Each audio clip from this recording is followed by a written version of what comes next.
Hi, I'm Chris Belser. I'm an associate professor in the counselor education program at UNO, and I've really been trying to use my research career to explore how do we get students involved in STEM careers, so science, technology, engineering, and math. Project SEED is funded by the UNO Office of Research as an internal grant. It specifically focuses on getting undergraduate students who have an interest in the environment involved in essentially what becomes a campus-based internship, where they use our campus as their research space.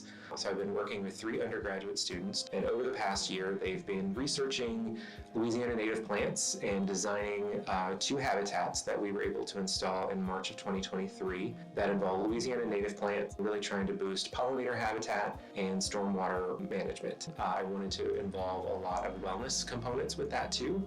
So really trying to use this as a way to beautify the campus, but also create a space where students, faculty, staff can actually go and convene for whatever wellness activity they need to help improve mental health. So as you walk around the garden, you'll see everything from black-eyed Susans to blazing star to the passion flower vine, butterflies and bees, dragonflies, you name it, it's there, which is really what we're trying to do and create a space that is not only beneficial for members of the UNO community, but also to wildlife as well, but really kind of creating a space that's good for everybody.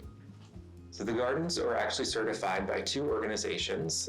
The National Wildlife Federation has a wildlife habitat certification that we were able to earn. And then we were also the 100th native plant garden certified by the Native Plant Initiative of Greater New Orleans as a native plant habitat. Another certification that the students were able to get is the National Wildlife Federation's Eco Leader certification. So the Office of Research was actually very helpful with springboarding my research. One, from providing internal startup money so that I could really get research going, but also helping match with other people on campus that would be good partners. So it's been really great having such a resource on campus to keep some of this research moving.